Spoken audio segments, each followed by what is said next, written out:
is No Agenda. And we're broadcasting live from just outside of Chirac, right here in the FEMA region number 5 in the morning, everybody. I am Darren O'Neill. And from the pretentious Connecticut shore, this is Larry Blydner, keeping commies and creeps at bay with my gleaming scimitar of truth. It's Darren and Larry. In the morning. Yeah, that was weird. That was stimulating, especially those dropouts. Was that just on my end? I double-clicked. That was the problem. Sometimes you single-click, sometimes you double-click. But when it's live, baby, it is live. It's live. So you get your single mistake out of the way. Now you'll be perfect for the rest of the show. Everything's going to be great. People are like, who are these guys? What is going on? We're not telling them anything. They have to ask us. It's a secret. I understand. This is the show must go on. This is the time. Yes. Thursdays and Sundays. Right now, No Agenda happens no matter what. No matter what. And with the sad passing of John C. Dvorak, Adam Curry needs a couple of weeks off. And he asked the two kids that just wanted to go joyride the car if they wanted to do the show. And I wasn't going to say no. No. And you couldn't say no for me. I speak for myself. We've been doing a little show called Planet Rage for the last 5 years. 5 years at the end of August. Isn't that amazing? And we basically stole the whole No Agenda vibe. It's a clip show. Was original like No Agenda. We were originally going to do like an hour show. Yeah. Keep it short. Just bring clips that made us mad. But that sounds awful when you say steal, because there was more. We kind of tumbled into it, Darren, right? It's an homage. Yeah, but I mean, you were doing this other show, right, with Sir Bemrose, and then you guys had a falling out or creative differences, as they say in Hollywood, right? And then you had the kindness and fortitude to ask me if I wanted to fill in. But of course, I'm no Ben, not even a little. And then you said, why don't we just do No Agenda? Okay, let's do that. Right? Is that correct? Am I remembering correctly? It's like, here's the concept. It works. Yeah. We just added anger management issues. That's the joke that I've been going with for the last poorly managed couple of years. Because, I mean, normally we're a little saltier, but we don't have to be.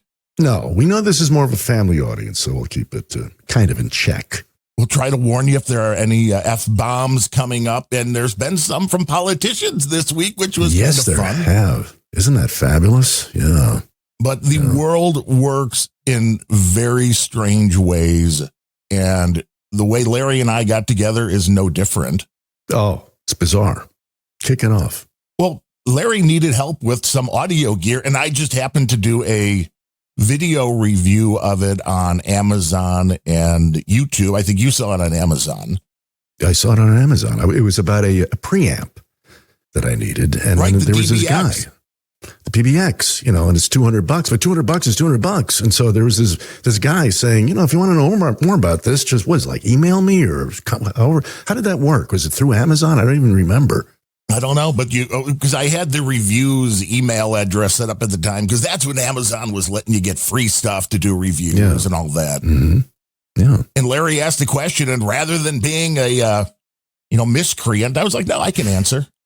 And you did. And it just kind of went from there. He's like, hey, I do this podcast. So I started checking out That Larry Show, thatlarryshow.com. And I was at that point actually not doing a show at all. Mm-hmm.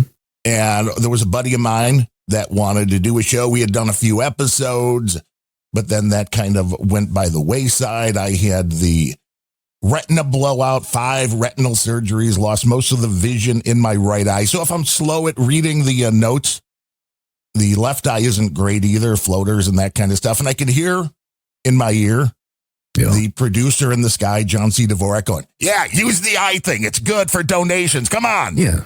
Plus, let's tell everybody you look like a pirate. I really should. Give us some I should wear the eye patch. Wear the patch, yeah. It would be a fashion accessory like the guy from the 80s that did that Round and Round song, right? There was that one weird video. But I hadn't been doing a show, and Larry's the one that's like, dude, just do it solo mento. Do a solo show. See, like when Adam tells stories about you, I try to do the low voice, and it just doesn't work. But well, it's true, and because I guarantee you would never be disappointed by a guest that didn't show. And have you been? No. True. Yeah. So I started doing Random Thoughts, which I'm still doing 370, whatever it is, episodes into that. And that is a solo show, which is, anybody that's done one will tell you, way harder than a show with somebody else. Pretty much, yeah. So it kind of helped me go through all of these things. And while I was face down for, I'm forgetting even how many weeks it was totally, but I'm remembering like 12 weeks because it's normally just 2 or 3. But then they had to redo the surgery. And it wasn't until I found a better surgeon that they finally got the retina to stay up. But then the vision was pretty much gone. But while being face down 24 hours a day, which also meant sleeping face down with your head in a donut. I remember JCD reading my note when I made a donation right afterwards, and was like, oh, because it's no fun. No, that can't be good. But I spent a lot of time during those weeks listening to podcasts, and I'd already been a semi-regular No Agenda fan, but this kind of took it into full orbit, which the oddest thing when you're kind of like sleep deprived, having those earphones in, falling asleep face down with the podcast on. I remember having multiple dreams where it was like I was in the room with Adam and John. And it happened with the Tell 'em Steve Get Dave guys as well, who I was listening to that podcast too. Because I mean, were you all clothed in this room? Yes. Everybody was totally clothed. All right. But it was like I was a part of the conversation. And while I'm dreaming, I'm answering and arguing. But of course, they can't hear me because it's a podcast and it's not live and I'm not really there. Wow. But that's how that all came to be. Random Thoughts came to be. And then I went to Void Zero, the guy that keeps everything running for the No Agenda show. And I'm like, dude, I've got this podcast. I mean, how do I get it on the mighty No Agenda stream? And he's like, go to Sir Bemrose. And I'm like, oh, Jesus. I mean, I didn't know Bemrose then, so I'm just remembering now. I should have thought that. All right. So that got added to the stream. Mark Von Dyke Void Zeros was doing the music show before No Agenda, and he started having his kids and his family, and he's like, do you want to take over for a few weeks? Ah, okay. In 700 and some odd episodes of the rock and roll pre-show later, here we are. Here we are. And then you brought me into, you hit me in the mouth. Yeah. About No Agenda. And here's where it gets extra crazy. It was right at ground zero of the scandemic. And here we are now back, and it's sort of reared its head, its flaming head, yes, with the Fauci furor that's going on right now, which is really kind of bizarre and providential, I think. It is a very interesting look, because we always figured we were going to get some kind of information on that. And there's plenty of that to dissect here today. But we just wanted to let everybody know who we are, why we're here. Adam needed a couple of weeks off, and I don't know what's happening after that. I don't think Adam knows what's happening after that as of yet. But the guy needed a break. And if there's one thing we've noticed with any podcast, when you take a week off, even when you try to run a best of or something like that, people kind of tune out and they don't really pay much attention. And we were more than happy to fill in because it seems very natural. Today, Adam's like, well, how you feeling? I'm like, it feels like a regular show with way more clips and way more donations. Yeah. That's kind of the aspect there. And so, yeah, when I went to you and said, hey, listen to this No Agenda, you're like, Adam Curry, the MTV guy. So it's a very interesting thing because you were definitely coming into this knowing Adam, but not knowing John C. Dvorak, where I knew Adam because I saw Headbangers Ball and all that on MTV. But I was the guy with the computer at 12 years old and playing with all this stuff in the 80s. So Dvorak was the thing that brought me in. So I guess it all comes full circle, I suppose. It sure does. Very strange. And the universe works in very weird ways. It does. It's glorious. The only time I'd ever spoken to this many people, and hello, Gitmo Nation. Thank you for letting us come into your ears today. Yes, thank you, one and all. Thank you, producers, which we plan to convert to plaintiffs. No, just kidding. Criminals, right. Exactly. The only time was I won a radio contest back in the day to go in and do these sports on the Loop FM 98 for one segment. So it was like 15 minutes because the guy that normally did the sports was on vacation. And the guy that I went in to do his show was the great Jonathan Brandmeier, Johnny B. Johnny B. So when I tuned into No Agenda again around that time of the eye surgery, it's like I noticed that and I don't know how far back it goes, but the voice that you hear or have heard at the beginning of every No Agenda up until today that says, it's crackpot and buzzkill, that's Johnny B. Mm-hmm. So it's like this was just a very weird full circle moment for me as well. Because if it wasn't for Johnny B, I would have never started playing with microphones and pretending I'm doing radio shows and all of that. Oh, dude, when I was like 10, 12, whatever he hit Chicago in high school, slightly before, I would get up at like 5 a.m. in the summertime just to listen to Johnny's show on the Loop because it was hilarious. So he was your unknowing mentor. Wow. Yeah, no doubt about it. So when I heard his voice at the beginning of every No Agenda, I'm like, this is interesting. Yeah. So the universe, I don't even try to figure out exactly why things happen at this point. I just go with them and say they happen for a reason. Well, it happened even again yesterday when we were doing Planet Rage. And for some reason I mentioned the robot from Lost in Space, right. Dr. Smith, and you kind of chimed in on that. And what was it, like at the same time, Adam and the preacher were discussing the same robot from the same show. Pastor Jimmy released an episode called Danger Will Robinson, and we were just doing the Danger Will Robinson bit. Very strange. What are the odds? I don't know. And I will say my anxiety level on Sunday when the announcement was made was not much. I figured I'm doing a show. I'm used to talking. If there's one thing I'm good at, it's talking. Mm-hmm. Monday came on. Adam's sending me all the information that I need. He set up. This guy is beyond a vibe coder. He has created a podcasting system that he could probably have an exit strategy and make a lot of money with. And he was hooking me up with this. And I'm like, oh, dude, this is awesome. This is great. I got to, get out of here. I got to go. The wife's coming home for lunch and then I'm doing Planet Rage. And it's like, great. The wife's walking in the door. Her phone's going off with a tornado warning. No big deal. That happens here all the time. By like 20 minutes before Planet Rage would have started, it was darker than night. And the storm that hit here was of epic proportions, 100-mile-an-hour plus winds.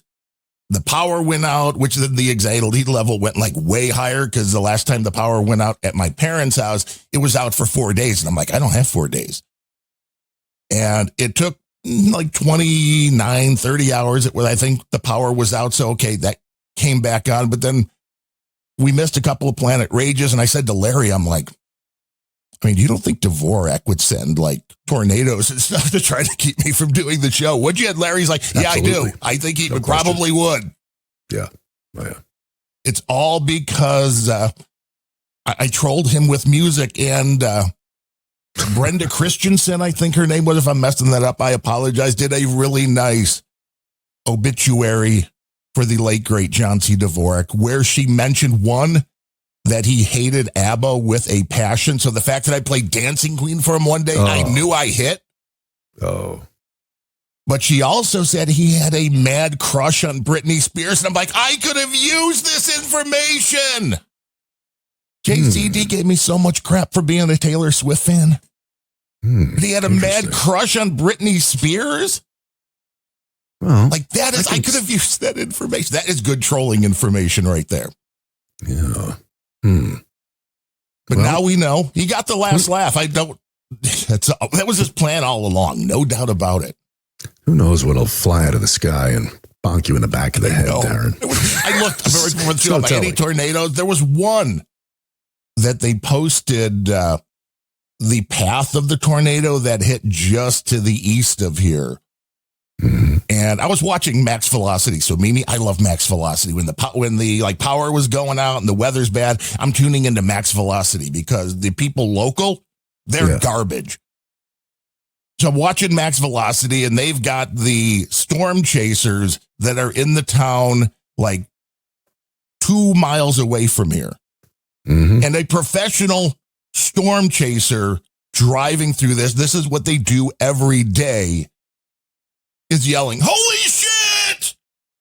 Yeah, I'm like, okay, we know this is bad. We know this is really bad. But one of these tornadoes made like a weird loop. So it like went up to the north and then came back to the west. And then like you were drawing an L, cursive. Yeah. I know kids are like, what's cursive? What's cursive? If you were drawing an L in cursive, that is the path this tornado took. And Max Velocity called it a drunknado. I've never heard of that before. A drunknado. Okay. But that's what happened here on Monday. Yeah. And you survived that. Yes. You did. Which I was. Well, I got a question for you. Is somebody's working as a storm chaser? How does he get paid? I think most of this is now through YouTube because people donate through the super chats, and they also get money from the ad revenue that YouTube brings in, which is the only thing I can figure, because now that is a huge industry. And some of these larger storms, you'll see there's like storm chasing is a huge industry. Oh my goodness. There were some of these storms that I've seen on the Max Velocity channel. Mimi loves Max Velocity. That there was like 30, 40, 50 storm chasers all on the same storm. I'm like, how can there be so many of you? And who pays a Max Velocity or YouTube? Well, he would pay some of them to be a part of his network, but otherwise there's a lot that just have their own YouTube channels. Wow. I got to start caring more about the weather. I know. You just have to get like a big tank of a car, maybe an old Lexus, put some, big panels on the outside. So when you're driving through a tornado, you couldn't, so the car doesn't flip over. I mean, there was just some crazy damage in the area. So we were totally blessed that the house is still standing. The only problem we had was the power going out. There were a lot of people not so lucky, very close to here and up in Appleton, Wisconsin. Just absolutely insane. But now that everybody knows who we are, yes, let's get to the Anthony Fauci bit, because Fauci is an interesting character, and I understand why they're going after him. Well, sure. But it's all politics at this point. It's not going to go anywhere. I mean, meaning he has his full immunity. Yeah, it's theater. It's political theater. It's like he had his turn on stage reciting the lines he chose. Now he's on the other side, and it's Hawley's and the other guy's turn to wax poetic. And, it's pretty funny, but what struck me about this is if you think you've got, 2.5 centuries of legislative frivolity going on here. And that entire time, I think this is the absolute zenith of comedy in American government. Nothing could ever touch this. No, I mean, he took the Fifth Amendment 111 times. CNN said it was 112. So no, this is even better. Yeah. Dr. Anthony Fauci invoked the Fifth Amendment 111 times. Once hailed as the nation's savior, got pummeled today as he pleaded the Fifth, a grand total of 111 times. Obviously, he invoked his Fifth Amendment rights 111 times. Pleads the Fifth, not once, but 111 times. Yeah, more than 70 times pleading the Fifth. More than 70 times he invoked his right under the Fifth Amendment to the Constitution. So Fox News counted them up and gave 111 every time they announced it. But that was CNN then. This was a supercut. CNN says, over 70. What do you mean over 70? Well, I got one where she says it was 112. So there. Yeah. Well, it shows you good reporting, right? Simply counting the Fifth Amendment grabs. I can't get that straight. It's terrible. Well, it shows you why the mainstream media is less than believable. Yeah. But a lot of what came out of this was due to Fauci's diary, which Yes. some very interesting things in there. I had a clip here from RFK Jr., and I thought this was fairly interesting. One of the things that was new to me in his diary was his admission that he got pulmonary infarction in July of 2021 after receiving the vaccine. So he took the Moderna vaccine on national TV, telling in a very, very highly publicized press conference to show people that it was safe. Then he got one of the primary, most expected adverse events, which was potentially deadly blood clots in his lung, myocardial infarction. He kept that secret from the American public, and we only learned about it because of his diary. He was getting the best medical treatment that is available to anybody in the world at Walter Reed and all these other centers. There were doctors fawning over him. Meanwhile, he was telling other people to take this product and concealing the fact that he himself, after announcing this press conference to show it was safe, had actually gotten very, very sick from an injury that was highly expected and highly likely to be caused by the vaccine. I mean, I think that's even more damning. But how many times did he contract COVID? There's several for him as well, just like Joey and all the major spikers. Really, it's just incredible. Safe and effective, but he Safe had and effective. a massive reaction to it. Mm-hmm. I mean, lack of transparency, anybody? Oh, please. I mean, I know there's nothing that more than you would expect, but it's interesting when you see these talking heads up and down the line, like, oh, they're using his diary. It's like, but you don't, is this like a fake diary, like the Hunter Biden laptop, or? Oh no, this is legit, and he's not happy about this. So I would think this is good information. Why wouldn't you cover that? Yeah, well, I think a lot of the left doesn't want to cover it because it paints him for the crazy self-aggrandizing clown that he is. You know, he's an attention whore. You know, with flashing lights around his head, and you know, I think they're intentionally overlooking a lot of it because it paints him as the true buffoon that he is, the evil buffoon. Yes, and you know, we're hearing about this, but unfortunately there's very little audio. There was a thing of Julia Roberts with him. I'm sure a lot of people saw a clip of that, but it's what Fauci said to himself about all this that I think is so fascinating. And I have 3 very brief entries that I plucked out from, I think it was like a 1,100 page PDF. It was a huge document, all this crap that I think that people might enjoy hearing. I don't know. Yeah, right? Why not? I would think this is an inner look into what this guy was thinking, which the overall consensus seems to be that he was way more interested in being on TV, being America's doctor, rather than, the medicine. Like, here's one from May 13, 2020, right? Had a wonderful Instagram discussion with Julia Roberts. She was absolutely fabulous. She embarrassed me somewhat when I sat down in the chair and appeared on the screen through Zoom. She put her hands in front of her mouth and said, "Oh my God, it's Dr. Fauci. He is here." Then she went on to say that I was her personal hero and how happy she was to have this conversation with me. Great experience. Right? Then February 23rd, 2021, had a great call with Barbara Streisand. She called my cell at 6:05 p.m. She has recently had a zoster lesion on her buttock.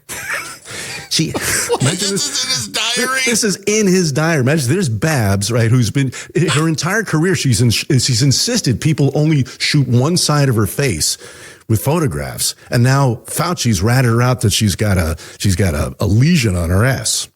Imagine how happy she must be about this. America's doctor. So Fauci goes on to say, she has post-zoster neuralgia down her leg, but the primary lesion has healed. She wanted to know if it was okay to get the mRNA vaccine. I told her yes. We then